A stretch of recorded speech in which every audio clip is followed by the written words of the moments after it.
Assalamualaikum Bre, selamat datang kembali di Guru Gembul Channel. Apakah Baraya termasuk orang yang akan marah atau sakit hati seandainya ada orang yang mengatakan bahwa Indonesia adalah negara sampah? Ya, betapapun pernyataan itu adalah pernyataan yang dianggap mengejek atau menghina, secara harfiah itu sebenarnya memiliki banyak penguat. Ada banyak dalil-dalil yang menyebut bahwa Indonesia adalah negara sampah. Misalkan bahwa Indonesia adalah salah satu negara produsen sampah terbesar di seluruh dunia, dan bahwa Indonesia adalah salah satu negara dengan proses pengelolaan sampah paling buruk di seluruh dunia. Itu saja sebenarnya sudah bisa menjadi dalil bagi orang-orang yang harus menyebut bahwa Indonesia adalah negara sampah. Tapi yang lebih uniknya lagi adalah bahwa Indonesia juga adalah salah satu negara yang paling banyak mengimpor sampah di seluruh dunia. Maksudnya adalah Indonesia sering dijadikan sebagai tempat pembuangan sampah akhir bagi negara-negara besar di seluruh dunia. Misalkan, di beberapa episode pernah saya sampaikan bahwa Belanda adalah salah satu negara paling bersih di dunia. Bagaimana cara pengelolaan sampah mereka? Salah satunya adalah dengan membuang sampahnya ke Indonesia. Ratusan ribu ton per tahun sampah-sampah Belanda itu dibuangnya ke Indonesia. Demikian pun Amerika Serikat, demikian pun dengan Taiwan, Jepang, India, bahkan Vietnam, Cina, dan sebagainya itu membuang sampahnya ke Indonesia. Nah, kenapa bisa seperti itu? Kenapa Indonesia menjadi tempat pembuangan sampah akhir secara global? Karena pemerintah yang memintanya. Jadi, kalaupun Indonesia dianggap sebagai tempat pembuangan akhir bagi sampah-sampah global, maka pemerintah itu adalah pemulungnya. Kalau memang kriterianya diambil seperti itu. Kok bisa seperti itu? Simak videonya sampai tuntas agar kita tidak hanya bisa marah-marah. Yuk kita mulai.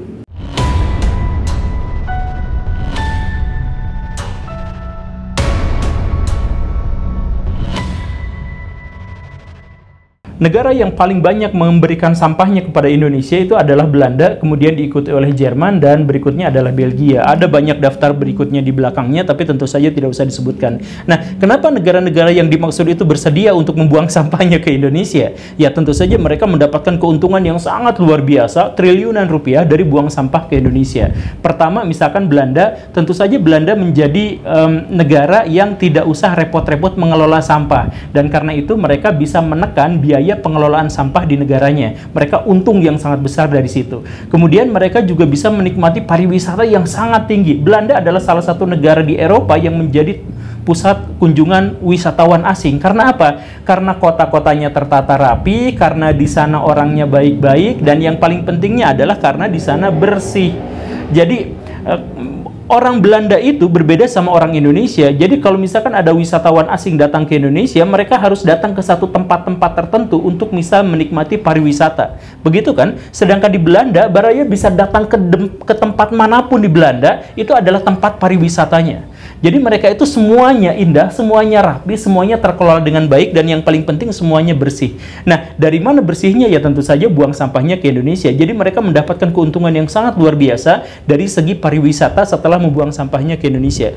Kemudian keuntungan berikutnya dari Belanda apa? Ya tentu saja mereka menjadi negara yang sehat-sehat, dan karena menjadi negara yang sehat maka mereka untung yang sangat besar. Di antaranya adalah sumber daya manusia mereka menjadi jauh lebih produktif karena tidak sakit-sakitan. Kemudian orang-orangnya juga tidak minta subsidi kesehatan berlebihan. Karena apa? Karena orangnya memang sehat-sehat sehingga tidak membutuhkan subsidi kesehatan dan sebagainya. Kan seperti itu. Jadi keuntungannya sangat luar biasa. Lalu keuntungan bagi Indonesia sebagai negara tempat buang sampah itu apa? Nah, keuntungan buat Indonesia itu adalah karena kita akhirnya mendapatkan bahan baku yang sangat murah untuk proses daur ulang dan memproduksi bahan-bahan daur ulang. Misalkan meja yang saya punya ini hasil daur ulang. Nah, gitu kan? Nah, ini harganya bisa dapat murah karena mendapatkan sampah dari luar negeri, bukan bikin dari awal gitu, tapi ini hanya sampah daur ulang begitu. Kemudian ada yang bikin lato-lato, ada yang bikin talenan, ada yang bikin apa yang macam-macam yang plastik kayak gitu. Kan sekarang banyak ya. Nah, itu semua plastik-plastik itu kan bisa dijual dengan harga yang sangat murah, bahkan ada yang 5 ribuan gitu, 3 ribuan gitu ya. Karena bahan-bahannya itu sampah semua, sebenarnya sampah yang berasal dari luar negeri. Begitu. Nah, itu keuntungannya di Indonesia. Nah, lalu ada sebuah masalah lagi. Kenapa kita tidak menggunakan sampah lokal saja? Kan Indonesia itu adalah salah satu produsen sampah terbesar di seluruh dunia. Jadi ngapain juga kita impor jauh-jauh dari Belanda? Kenapa kita tidak menggunakan sampah dari dalam negeri? Misalkan tahun lalu itu seluruh warga Indonesia itu sampah plastiknya doang itu membuang sekitar 1,3 sampai 1,5 juta ton sampah plastik doang.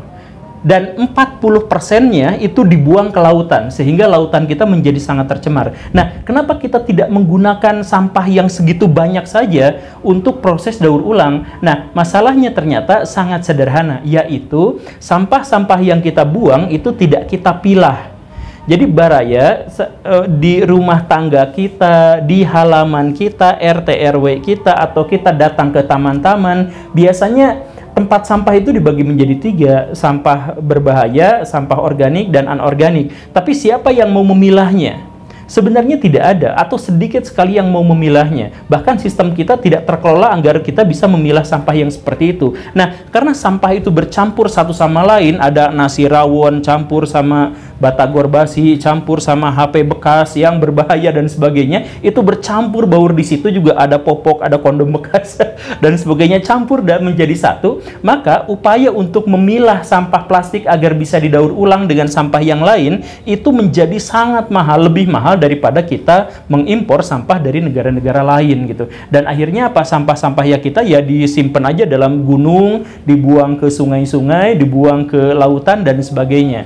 Kan begitu. Maka ini langkah kecil yang sangat mengerikan. Langkah kecilnya itu cuma memilah sampah, tapi keuntungan kita triliunan rupiah hilang dan kerugian kita triliunan rupiah datang. Coba misalkan begini Baraya, kalau orang-orang Indonesia itu terbiasa untuk memilah sampah, maka proses daur ulang kita itu, produk-produk yang seperti ini itu menjadi jauh lebih menguntungkan, dan harga barang-barang yang seperti ini jauh lebih murah karena kita mengambil sampah untuk kita daur ulang dan kita tidak usah mengekspor, tidak usah mengimpor dari negara lain. Kita untung yang sangat besar, triliunan rupiah kita untung dari situ.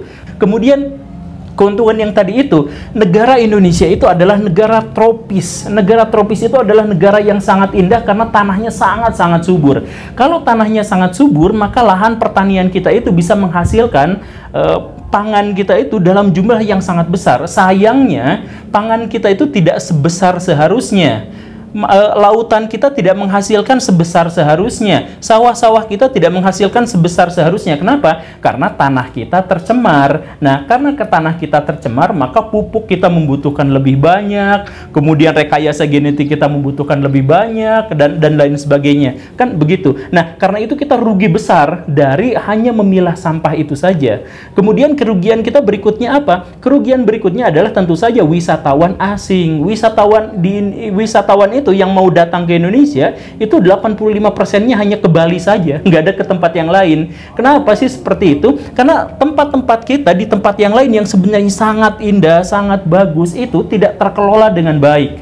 Baraya misalkan main ke Gunung Bromo gitu, sepanjang jalan itu pendakian itu banyak sampah di kanan kirinya. Kan seperti itu. Nah, sampah-sampah itu tidak dibuang ke tempat sampah, dibuang seadanya aja di situ. Nah, siapa misalkan turis-turis yang mau berwisata ke tempat yang seperti itu, kan mereka pengennya healing, ke tempat tropis yang sangat indah, ke surga tropis yang sangat bagus dan indah dan surga dan sebagainya, itu nggak mungkin ada sampah di situ. Ketika ada sampah di situ, bikin banyak sekali orang-orang wisatawan asing yang kapok datang lagi ke Indonesia. Kan begitu. Jadi kerugian di situ juga triliunan rupiah, kerugian dari sawah-sawah kita juga triliunan rupiah, kerugian dari lautan kita. Ingat ya, sampah plastik itu membunuh sekitar 100.000 makhluk hidup setiap tahunnya. Ya, gara-gara ada ikan yang nyangkut, ada sampah plastik yang dimakan sama penyu dan sebagainya, itu membunuh mereka semua. Dan akhirnya apa? Tangkapan ikan dari nelayan-nelayan kita juga menurun, kuantitasnya menurun dan kualitasnya menurun. Kan begitu. Ikan-ikan di Indonesia itu sempat tidak diminati oleh dunia internasional. Kita nggak bisa ekspor ikan tahun berapa gitu ya. Itu gara-gara ikan-ikan di Indonesia itu udah nyangkut polusinya banyak di tubuhnya gitu. Dan itu terjadi gara-gara apa? Gara-gara kita buang sampah itu nggak dipilah gitu. Kita buang sampah di mana aja dan tentu saja tidak dipilah, dan karena itu sampah-sampah itu bertebaran kemana-mana, ke sungai, ke tanah, meracuni semuanya, termasuk juga apa dan sebagainya, termasuk ke lautan. Nah, ditambah lagi apa? Sampah-sampah plastik yang dimaksud itu menjadi limbah mikroplastik yang kalau kita minum, kita hirup, kita makan, akhirnya mengendap dalam tubuh kita dan bisa memicu kanker. Dampaknya apa? Dampaknya kita rugi triliunan rupiah dari kesehatan warga yang terganggu. Kan begitu, kan warga itu kalau sakit itu datang ke dokter, datang ke rumah sakit, dan bisa saja mereka itu disubsidi kesehatannya kan. Nah, subsidi kesehatan itu kan morotin duit pemerintah, morotin duit negara, begitu. Padahal sakit itu sebenarnya dibuat gara-gara kita berperilaku kotor, tidak mengelola sampah dengan baik, dan justru membuangnya sembarangan. Nah, kan kita rugi lagi dari situ. Kan saya cerita ya, saya tuh orang Bandung. Nah, kemarin lalu itu pas ada Pak Wali Kota yang baru naik tahta, itu langsung mengeluarkan sebuah kebijakan. Kebijakannya itu berhubungan dengan sampah. Di antaranya adalah bahwa warga harus memilah sampahnya, sampah plastik atau sampah organik dan anorganik seperti itu. Dan Pak Wali Kota pada waktu itu memerintahkan kepada mamang-mamang sampah di seluruh kota itu, jangan ambil sampah dari warga kalau warga tidak mau memilahnya, begitu. Dan akhirnya mamang-mamang sampah mengancam ke seluruh warga di Bandung itu, jangan ngasih sampah ke saya sebelum memilahnya, begitu kan. Sebenarnya proses untuk memilah sampah itu kan sederhana. Baraya buang sampah nih, bekas jajan gorengan gitu kan, misalkan ya, dari kreseknya buang ke tempat yang ini, sedangkan sisa gorengannya itu kan organik, buang ke tempat yang lainnya, kan sebenarnya sangat sederhana seperti itu. Tapi daripada warga melakukan hal yang seperti itu, warga lebih baik yang saya lihat ya, pas datang mamang-mamang sampah, mana sampah? Ini, tolong dipilah. Nah, nggak mau, daripada harus memilah sampah, mendingan mamang sampahnya disuruh pergi, terus sampah dibakar.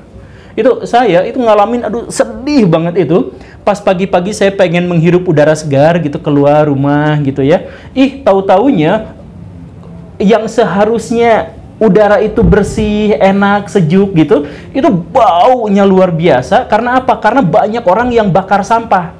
Jadi mendingan bakar sampah daripada memilah sampah untuk mematuhi peraturan dari Pak Wali Kota yang baru diangkat. Kan ini benar-benar nyebelin. Dan akhirnya apa? Dan akhirnya sekarang sistem itu di Bandung nggak jalan lagi. Nggak tahu kalau misalkan di Kampung Baraya seperti apa. Tapi yang jelas apa? Yang jelas hanya gara-gara kita tidak mau memilah dan akhirnya bakar sampah itu, kita ruginya bertriliun-triliun rupiah, double to double gitu. Ya iya, yang tadi itu kan, kalau misalkan kita memilah sampah, maka kita dapat keuntungan yang sangat luar biasa. Dari mana? Dari bahan baku yang menjadi lebih murah, dari pangan yang jauh lebih murah, dari kesehatan yang jauh lebih murah, dari produktivitas kita yang menjadi jauh lebih tinggi, dari kualitas udara kita yang menjadi lebih enak, dari wisatawan-wisatawan yang lebih banyak datang ke Indonesia. Kan kita untung yang sangat-sangat besar, tapi kita milih rugi triliunan rupiah daripada untung triliunan rupiah. Saya nggak ngerti itu, nggak habis thinking itu gimana sih pikirannya orang Indonesia. Daripada milah sampah yang sekecil itu, mereka milih rugi triliunan rupiah daripada untung triliunan rupiah. Saya gimana itu ya, saya juga bingung. Tapi coba misalkan kita pindah sedikit lah, kan sampah organik itu sampah anorganik itu sampah plastik, kita tadi kayak kita masukkan ke situ. Sampah anorganiknya apa? Misalkan sisa makanan. Baraya tahu nggak, ini sesuatu yang sangat menyedihkan bahwa Indonesia juga adalah salah satu negara penghasil sampah organik atau sampah makanan terbesar di seluruh dunia. Kenapa seperti itu? Karena banyak sekali makanan-makanan yang kita buang. Apalagi di bulan puasa gitu. Kan kita biasanya pas mau buka tuh nabung makanan yang banyak gitu. Pas udah buka tok dung gitu, terus adzan gitu. Pas kita makan ternyata langsung kenyang gitu, dan akhirnya tabungan kita dibuang gitu. Tebak jumlahnya seperti apa? Jumlahnya itu sekitar 16 juta ton sampah makanan yang kita buang setiap tahunnya. Dan coba bandingkan dengan misalkan produksi beras di Indonesia per tahunnya itu, tahun lalu lah ya, tahun lalu itu sekitar 31 juta ton. Dan lebih ironinya lagi apa? 17 juta orang di Indonesia itu masuk kategori kelaparan. Makan sehari sekali atau sehari 2 kali dan makan dengan kualitas yang sangat rendah. Nah, dari 17 juta orang yang sangat kelaparan itu, orang Indonesia buang makanannya itu 15 juta ton. Kan ini ngeri Baraya. Saya juga di sini tidak habis thinking gimana ceritanya ada orang-orang Indonesia yang buang sampah makanannya itu seperti ini. Tapi coba cek Baraya, cek restoran-restoran besar atau yang kayak gitu itu, kalau misalkan mereka ada tamu yang makanannya nggak dihabisin atau misalkan ada ini, langsung dibuang saja. Padahal kasihin atau misalkan ke pegawainya gitu, tapi banyak sekali restoran-restoran yang demi protokol mereka buang aja langsung sampahnya. Dan dibuangnya kemana? Dibuangnya kemana aja, ke mang sampah gitu. Kenapa kayak gitu gitu? Coba kalaupun kita misalkan sampah makanan itu kita buang, kalau kan kita bisa buang untuk jadi pakan ternak, bisa kan? Tapi kita gak melakukannya, kita menumpuk aja di gunung kayak gitu, disatu-satuin sama sampah plastik gitu kan. Kemudian kita bisa gunakan itu untuk pupuk gitu. Nah, dari situ kan kita dapat keuntungan triliunan rupiah. Bayangin, pupuk yang seharusnya dialokasikan untuk petani itu bisa menjadi lebih murah kalau bahan bakunya itu dari makanan sisa kita. Atau makanan sisa kita itu bisa kita gunakan untuk pakan ternak kita. Dan itu akhirnya ternaknya menjadi jauh lebih murah karena pakannya murah, karena pakan sisa kan. Dan hasil pertanian juga menjadi lebih murah karena pupuknya juga tersedia. Bayangin aja 16 juta ton setahun. Padahal produksi padi kita cuma 32 juta ton setahun. Kan bisa untung besar, tapi lagi-lagi dengan keuntungan yang sebesar-besarnya itu kita menolak. Hanya gara-gara apa? Hanya gara-gara kita nggak mau memilah sampah. It's simple sekali. Milah sampah doang kita nggak mau, mendingan rugi triliunan rupiah daripada untung triliunan rupiah. Ya, nggak masuk akal sih, tapi daripada kita baceprot terus, lebih baik kita mulai dari langkah yang paling awal aja dan yang paling sederhana. Baraya, silahkan sampahnya pilah, minimal organik dan anorganik, misalkan seperti itu. Kemudian Baraya serahkan kepada mamang-mamang sampah. Kalau mamang-mamang sampahnya ternyata sama aja di tempat pembuangan sampahnya disatu-satuin juga, maka kalau saya melakukannya itu adalah sampah yang organik itu dibuang ke taman, saya jadikan pupuk, digojol-gojol saya jadikan pupuk untuk taman saya. Dan itu baik-baik saja ternyata. Nah, mendingan caranya seperti itu. Tapi apapun itu, mulai dari langkah yang paling sederhana, yaitu Baraya bisa melakukan apa? Lakukan itu. Itu demi siapa? Demi Baraya, demi negara, demi anak cucu kita, demi bangsa ini. Biar bangsa ini untung triliun-triliun-triliun, bukan rugi triliun-triliun-triliun. Agar bangsa kita itu menjadi bangsa yang lebih sehat, menjadi lebih kuat, lebih produktif. Dan bangsa kita menjadi bangsa yang lebih bersih, sehingga menjadi tempat kekaguman bagi bangsa-bangsa yang lain yang datang ke Indonesia. Semoga bermanfaat. Ayo kita bergerak. Terima kasih karena sudah menyimak. Saya Guru Gembul. Assalamualaikum warahmatullahi wabarakatuh.